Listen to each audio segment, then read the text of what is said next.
My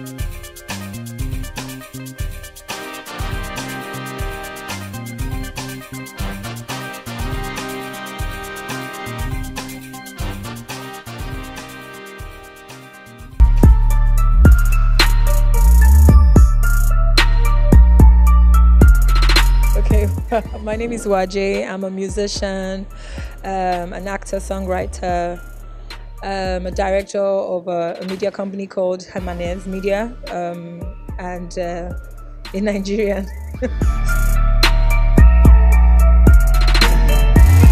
Actually, music found me. I've always been affiliated to music. I come from a musically inclined family. My mom's immediate younger brother is or was a renowned artist in the 90s and in the 80s in the UK, Ben Okafor. And then when I was much younger in secondary school, I was on scholarship because of my voice. So it was only natural that I would gravitate towards music. And then years later, I met P Square. We did a song together, Do Me, and then a platform called Advance Warning wanted to, or rather an OAP, a kind person. They started. Advance Warning is a competition for young artists, you know, for budding artists, and a kind person went and filled the form for me and submitted it, and they called me, and I came out top 3. And then music, the journey so far, I'm still here. I will tell you that I'm a conscious artist, so it's sort of like Afro classic, if I can say that, or Afro soul, or alternative, Afro alternative, or whatever. But I'm not usually big on genres. For me, it's really just about how you make people feel, and I have done quite a number of genres, from R&B to soul music, you know, to Afrobeat. So I usually don't like to box myself. So I just rather use the term conscious.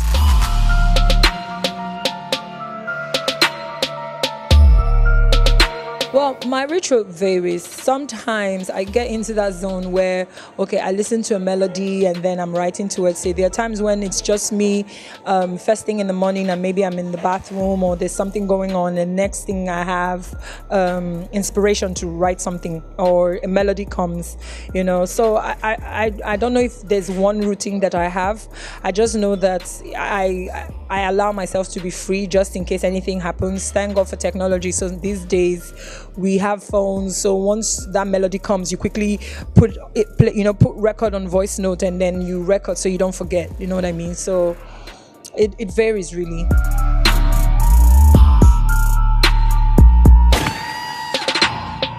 It was an amazing album. People really loved the album. It was one of the best albums that came out that year. It had 4 nominations in the World Music Awards, you know, so it really did well, and I'm grateful to God that it did. It surpassed it, actually, because it was my first album, even though I knew that there was a demand for the brand and the album. But yes, it did surpass my expectation.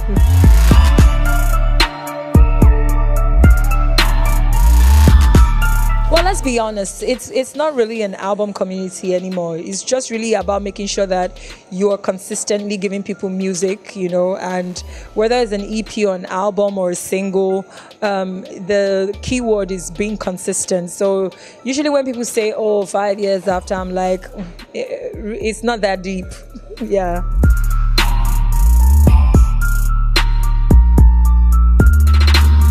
Well, there was a need, yes. The Red Velvet was actually done at 2016, but I just didn't feel that the market was ready for an album yet. And I was doing so much. I was on The Voice 2016 and 17. Yeah, so there were so many things going on at the time for me professionally, you know, collaborating with a lot of brands and all of that. So I just thought that people weren't ready. And I was releasing singles and doing a lot of collaborations. So, and eventually when the time came, you know, I just thought, okay, it's now is the nice time to, especially because we as creatives, we outgrow our products, even though we shouldn't, but sometimes we outgrow it. So I was beginning to outgrow it because I already had an EP that I was like, okay, I'm not going to release this album, let me do the EP.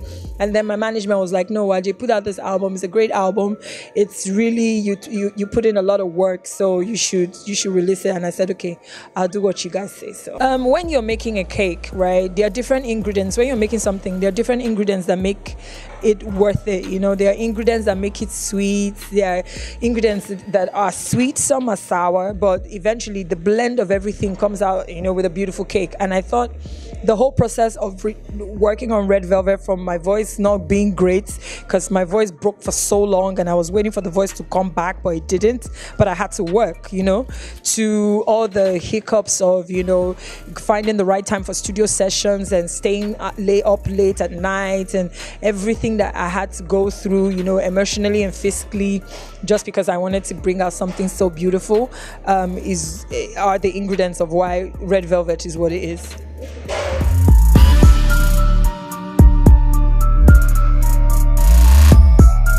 It's funny you ask that question, because it's actually a love song.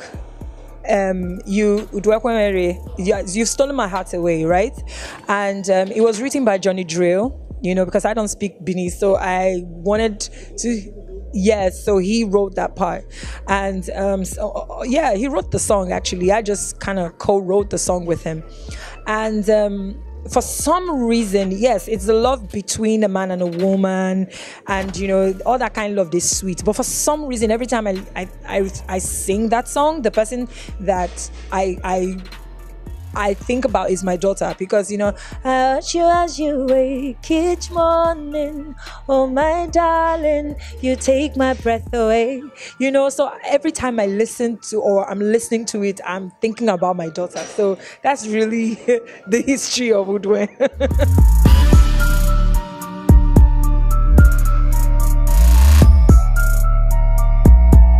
No, it was just, for me, it was just, I'm an indie artist, right? And many times music in itself in the industry is a big budget industry. You know, it's not a 5, 10, 20 million industry. You have to be sure that you have the money.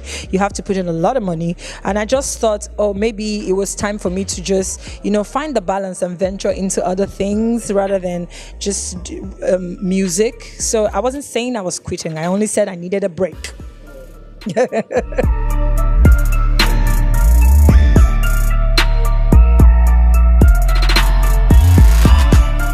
Oh yes, you're definitely going to see me more and more in the movie industry. I opened a media company with my friend Omaomi, and it's not just movies that I'm acting in. I also want to help other people tell their stories, documentaries, even help young artists, you know, as well. You know, I just felt that it was time for me to not just be a musician alone or an entertainer, but also be a stakeholder and, you know, help other people tell their stories. And what's the best way than to collaborate with artists like yourself, creative people like yourself, because you know, the Africa is emerging, and you know, we're getting to a space where the whole world is focusing on us right now, and we have to be in a position where we create, you know, opportunities for ourselves rather than waiting for people to create those opportunities for us. Yeah, yeah.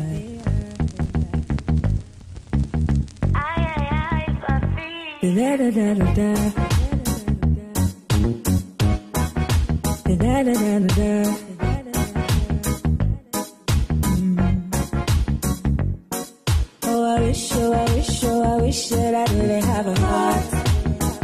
In a only stone filled deep inside. I didn't have a heart. Oh, I wish that I didn't have a heart. Now only stone filled deep inside. I didn't have a heart.